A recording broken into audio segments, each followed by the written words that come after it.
پہ نبی کریم صلی اللہ تعالی وسلم فرماتے ہیں مجھے خواب میں قبر کے حالات دکھائے گئے. کئی عذاب اس میں گنوائے رسول اللہ نے.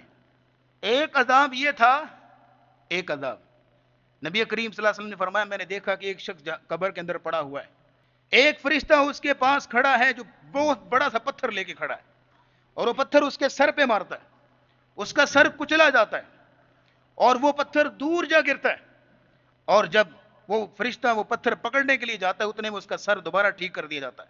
بار بار اس کو یہ تکلیف دی جا رہی ہے. نبی کریم صلی اللہ تعالی علیہ وسلم نے پوچھا یہ کون بد نصیب ہے؟ نبی کریم صلی اللہ تعالی علیہ وسلم کو بتایا گیا اما الذي يسلغ رأسه بالحجر فإنه يأخذ القرآن فيرفضه. یہ وہ شخص تھا وَيَنَامُ عَنِ الصَّلَاةِ الْمَكْتُوبَةِ. اللہ نے اس کو علم تو دیا، اللہ نے اس کو دین اسلام کی ہونو تو اس کو عطا کی، اس کو جو ہے وہ قرآن اور حدیث کچھ نہ کچھ علم تو اس کے پاس تھا، لیکن یہ ہے وَيَنَامُ عَنِ الصَّلَاةِ الْمَكْتُوبَةِ. یہ وہ بد نصیب ہے فرض نماز کے وقت سویا رہتا تھا، نماز نہیں پڑھتا تھا، یہ اس کو سزا دی جائے. اللہ رب العزت ہمیں اس قسم کے لوگوں سے نکال کے اپنے مقربین لوگوں میں شامل فرمائے.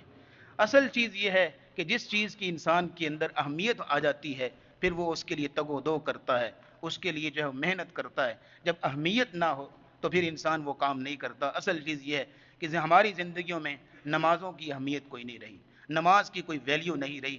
ہم نے اس چیز کی محنت کرنی ہے کہ ہم میں سے کوئی شخص ایسا نہ ہو نعوذ باللہ کہ جو قیامت کو یہ کہہ رہا ہو لم نکو من المصلین، میں نماز نہیں پڑھتا تھا.